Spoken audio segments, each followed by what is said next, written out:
জীবনের সর্বশেষ যে কাজটা কথাটা বলেছিলেন সেটা ছিল কি? নামাজ।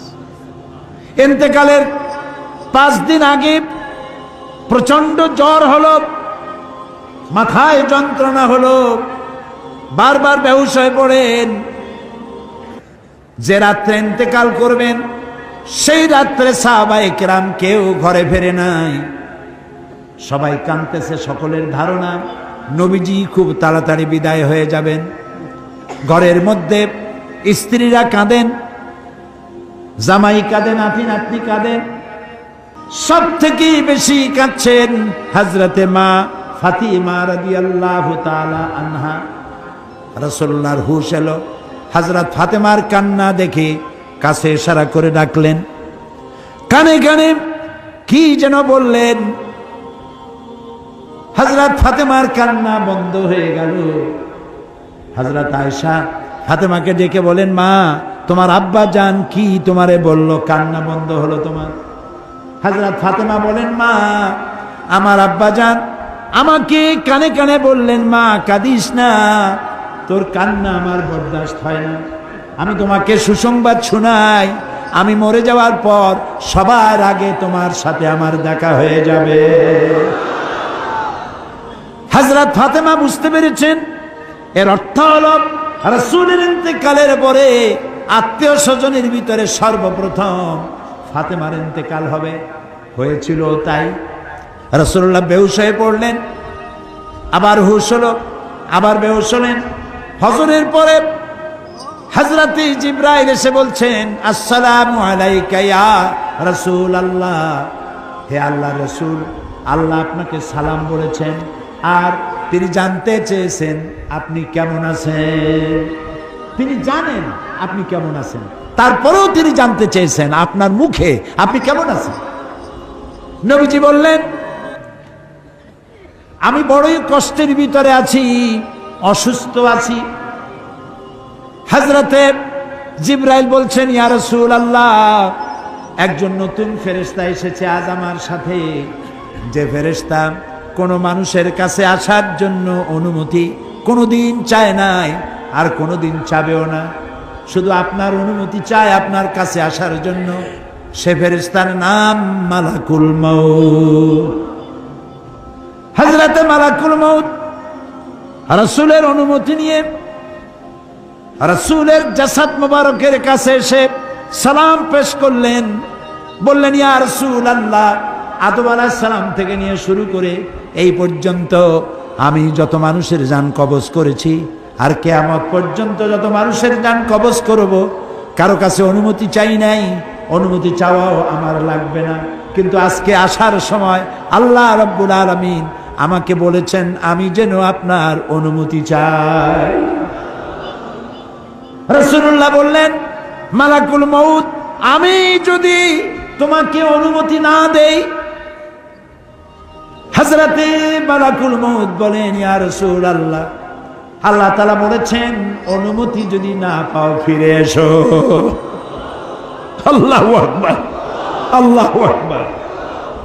হযরতে জিবরাইল বলেন, ইয়া রাসূলুল্লাহ, আল্লাহ রাব্বুল আলামিন আপনার সঙ্গে দিদারের ইন্তজার করতেছেন। নবী বললেন, মালাকুল মউত, তুমি তোমার কাজ শুরু করতে পারো। মালাকুল মউত যখন জান কবজ করতে যাবে, রাসূলুল্লাহ বললেন, আয়েশা একটু কাছে আসো। ওই যে সোনা ছিল কয়েক টুকরা, সোনাগুলোর খবর কি? 6 টুকরা, ছোট্ট ছোট্ট 6টা টুকরা সোনা ছিল, সোনাগুলো কই? হযরত আয়েশা বলেন, আমি তার যত্ন করে রেখেছি। নবীজি বলছেন, এক্ষুনি স্বর্ণ টুকরাগুলি সদকা করে দাও। আমি মুহাম্মদ সাল্লাল্লাহু আলাইহি সাল্লাম আল্লাহর দরবারে এই অবস্থায় উপনীত হতে চাই না যে মুহাম্মদের ঘরের ভিতরে সোনা আছে। হযরত ওমর রাদিয়াল্লাহু তাআলা আনহু রাসূলের সঙ্গে দেখা করতে গেছিলেন একদিন। ঘরে মা আয়েশা ছিলেন না। হযরত ওমর সালাম দিয়ে ঘরের মধ্যে ঢুকে দাঁড়ায় দাঁড়ায় কাঁদতেছেন, বাচ্চা শিশুর মতো ডুকরে ডুকরে কাঁদছে। রাসূলুল্লাহ জিজ্ঞেস করছেন, ওমর কাঁদো কেন? হযরত ওমর বলছেন, আমি বিশ্ব নবীর ঘর দেখতেছি, ছোট্ট একটা ঘর, এক কোনায় একটা সরাহি পানি রাখার পাত্র কাইতে হয়ে পড়ে আছে, একটা গ্লাস কাইতে হয়ে পড়ে আছে, আর এক কোনায় 1 কেজি কি আধা কেজি জব পড়ে আছে, আর রাসূল শুয়ে আছেন দড়ি দিয়া বুনানো একটা খাটিয়ার উপরে, চাদর নাই, বালিশ নাই, হাত মোবারক মাথার তলে দিয়ে শুয়ে আছে, পিঠ মোবারকে দড়ির দাগ কেটে আছে। হযরত ওমর বলছেন, ইয়া রাসূলুল্লাহ, আমি তো বরদাস্ত করতে পারছি না, বিশ্বনবী তার পিঠে দড়ির দাগ, পানির পাত্র কাইট হয়ে পড়ে আছে, খাট নাই, বালিশ নাই, আপনি আমাকে অনুমতি দেন, আমি আপনার জন্য একটা তোষক বানাই নিয়ে আসি। রাসূলুল্লাহ বললেন, ওমর, আমি তো দুনিয়ায় শান্তি করতে আসি নাই, আমি যদি ওহদ পাহাড়কে বলি ওহদ আমার জন্য সোনায় পরিণত হয়ে যা, ওহদ পাহাড়টাই সোনা হয়ে যাবে, শান্তি করতে আসি নাই। নবীজি বললেন, আয়েশারে সোনাগুলি বিতরণ করে দাও, সাদকা করে দাও। মালাকুল মউতকে বললেন, তুমি তোমার কাম সারো। জান কবজ শুরু হয়ে গেল।